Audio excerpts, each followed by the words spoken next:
Hi, this is Jaime Nakach from Luminati. Welcome to episode 11 of Marketing Fridays. In this episode, we're going to compare what are the differences between a simple drip campaign and an advanced nurturing email campaign. So let's get started with the first. A regular simple drip email campaign usually refers to an email campaign that has a set number of messages predefined in a specific time sequence. That means it's designed to send messages to prospects or customers at a regular interval based on certain behaviors or lead status. Or in this case, more specifically, in the most simple way, it refers to creating a set of emails that are going to be sent to every user who signs up for a campaign or a list.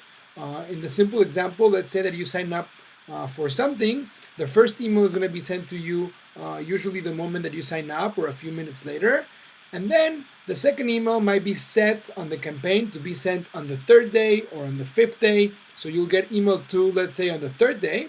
And then email number 3, you'll get it on the day number 7, for example, right? What this means, it's a linear set of emails. That means whether you open the email or didn't open the email, or whether you interacted with it or not, you'll still continue to receive the rest of the emails. This is what the simple drip email campaign refers to. Let's see how that looks visually. So let's say here a user signs up. That's the little guy here on the left. Then you get email 1 on day 1, email 2 in this example on day 3, email 3 on day 7, and on. Email 4 on day 12, email 5 on 17, and email 6 on day 21. So that's really just a simple campaign. The problem with this is that yes, every user who signs up will get all the emails. The problem is, they might not want to get all the emails, or you might not want them to actually receive all the emails in the typical way that you created the campaign. Why? Because it's important to consider that sometimes you want to check whether or not the user actually opened the first email or if they clicked anything, because based on what they did with the email, you'll get a better idea of whether or not they're being, they're interested in what it is that you're offering. So by checking on how engaged you are, well, not you, but how engaged the user is, you'll be better able to determine, whether you should continue to email that person or not. So that's where the nurturing campaigns come in more of an advanced method. So in this case, emails are sent based on how the user or the recipient actually interacts with the email.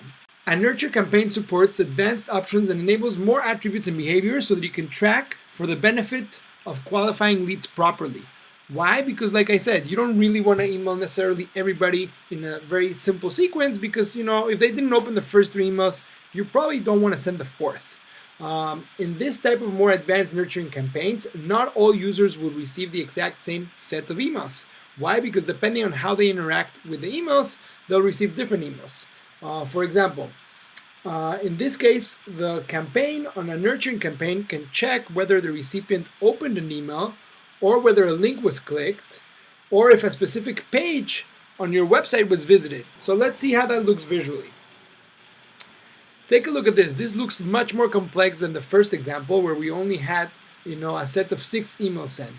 Here, let's say that our customer or user registers, and then, we check whether there was a purchase or if there was no purchase, right? So depending on what's happening, different emails are being sent to the user. Why? Because that makes much more sense. Just like a regular salesperson will not be answering the same questions to everybody unless they're asking those questions. So that's kind of the same idea. You want to be able to make your email automated campaign to act in a way as a salesperson or in general as a regular human being who's interacting and talking to your user or your email recipient. So that's really pretty much the main differences between the advanced nurturing email campaign and a simple campaign we're seeing back in this example. So again, keep in mind that the idea of an advanced nurturing campaign is about checking the engagement, right? So based on what people are doing with your emails, they're usually showing interest or not. So when people take action, that means they're usually interested. But when people don't take action, which means they don't click something, they don't open an email, or they don't go to your website, then they're probably not the right person to continue sending email to.